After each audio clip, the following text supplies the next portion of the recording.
Considering my location, this post is going to seem a little weird, but give me a second, bear with me, and I'll get you there. You know, for most kids, teenagers, like, I don't think we have an appreciation for what our parents do to us. Like, now we're at a beach volleyball tournament for my daughter. We're on like the freaking beach, clear waters. This is beautiful here. So it seems like this is just like amazing, right? And don't get me wrong, I love supporting my daughter. I love being there for her. I love coming to these tournaments to show her my support. And my wife's the same way. But in this situation, our other daughter had a volleyball camp this weekend, so we had to kind of split duty, and I drew the straw of getting to come here. What you don't see is that we made about a 9.5-hour drive yesterday to get here.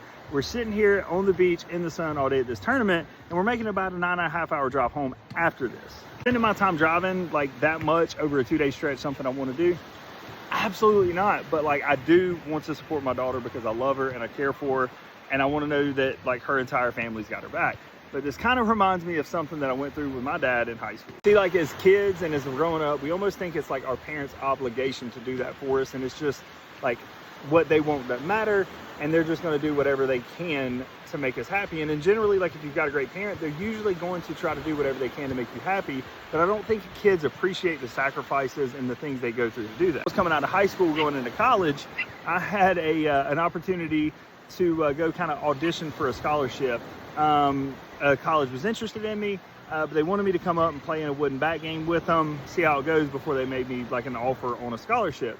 So my dad took me up there. It was like a 4.5-hour drive, but like what I didn't really appreciate at the time was that my dad was like on 36 hours of no sleep because of his work schedule and the time we needed to leave and all that kind of stuff. By the time we were driving home, it was like 36 hours that he had been awake as we're trying to drive back down the mountain from West Virginia.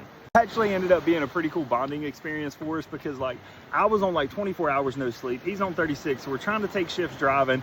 Turns out like I'm over there driving, starting to nod off at the wheel while he's trying to catch a few minutes of shut eye. But we ended up like every 5 miles or so, we would have to pull off the exit, hop out of the truck, run around the truck, get back in the truck, just try to keep ourselves awake. But you know, you don't really appreciate it at the time, like what kind of choice that your parents making doing something like that for their child. Fortunately, sometimes it isn't until you're a parent and you start making those kind of decisions and those kind of sacrifices, if you even want to call them that, for your children, that you really appreciate what your parents did for you.